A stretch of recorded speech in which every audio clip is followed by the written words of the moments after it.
Hey Bates Motel fans, thanks for checking out EskimoTV. I'm your host, Jason Escamilla, and today we are reviewing the series finale of Bates Motel Season 5, Episode 10, The Chord.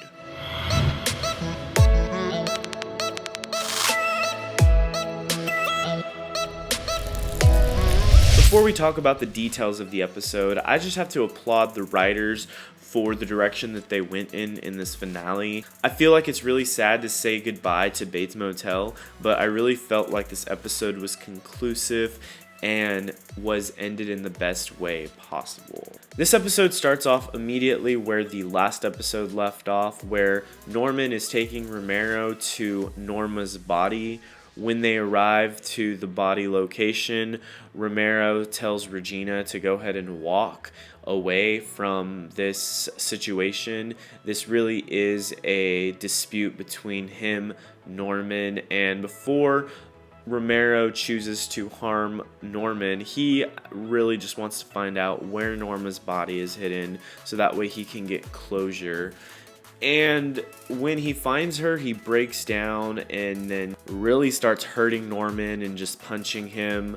And this is where Norman kills Romero, which, if I were Romero, I would have been a little bit more careful. Like, this is a serial killer. If you're gonna take your eyes off of him, you better make sure he's dead. And so I feel like Romero kind of messed up, and that's the reason why he's dead. Knowing how crazy Norman is, he should have kept an eye on him, or if he was going to focus on Norma, I mean, I wouldn't have liked the show if Romero had killed Norman. I feel like that would have just been what we expected, and I think any good show does things that are not what our expectations are because it surprises us. So I'm glad that they didn't do that. But as far as Romero's character is concerned, I feel like he should have definitely kept an eye on Norman, or have just completely killed him. Maybe he thought he killed him. Shortly after this, we're introduced to a new timeline that is mirroring the pilot episode,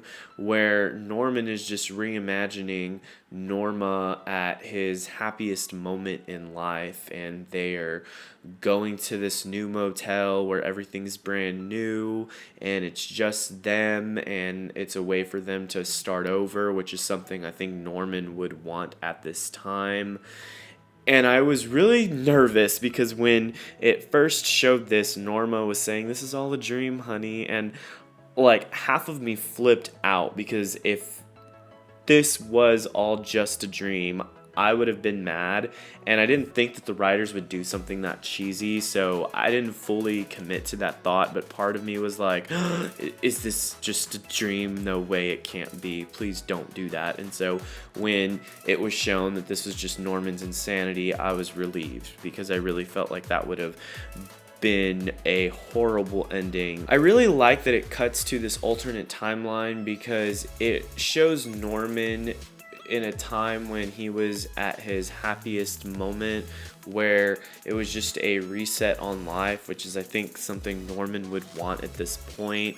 And it also causes the audience to have sympathy for Norman, because we see what Norman's envisioning, which is mom alive, fully well, and then it cuts to what is actually going on, which is Norman all bloodied up and just repeating things that he said in the pilot episode. And I like that they did that, because it's something that we can all relate to. That first episode was a classic, and it was so sad to see him believing that this was a reality. Norman really wanted to reset to a time where everything was okay, so it shows him at the motel.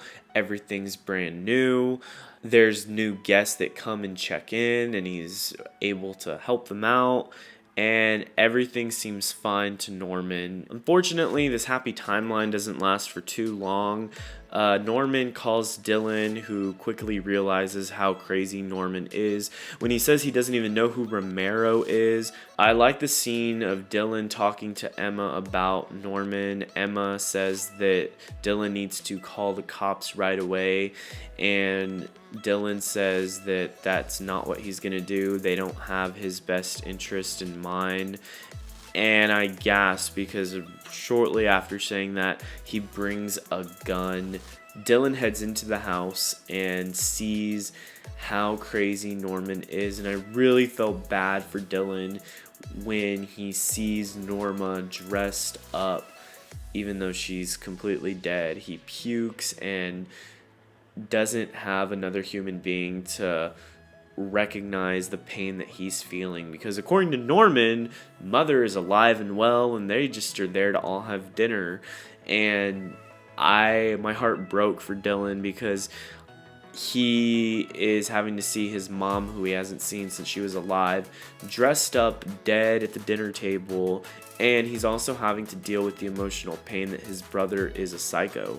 And I felt so bad when he's just screaming at Norman, trying to get him to come to his senses, and he's telling Norman it can't be this way and you need to get help, and the only happy ending is an ending that is not possible, where Mom's alive and we're all together. After trying to get Norman to come to his senses, the most tragic thing happens where Norman doesn't get it and feels like he's being threatened that Dylan is trying to take Mother away from him. And his insanity is shown when Dylan expresses how much he wants a happy ending that's not possible, and Norman even says, "It's possible if you can believe it," which displays how his mind and brain that is so lost works. So Norman, as a result of Dylan's threat that Norman feels, leads Norman to end up attacking Dylan, who in self-defense ends up killing Norman. And I feel really bad because Dylan breaks down and just apologizing to Norman because he wishes his brother wasn't this way.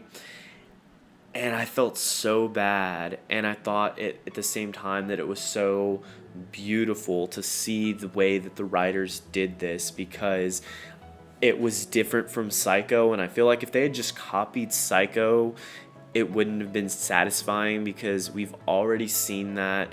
It wouldn't have been anything new. It would have just been the same story with updated technology. Nothing too exciting.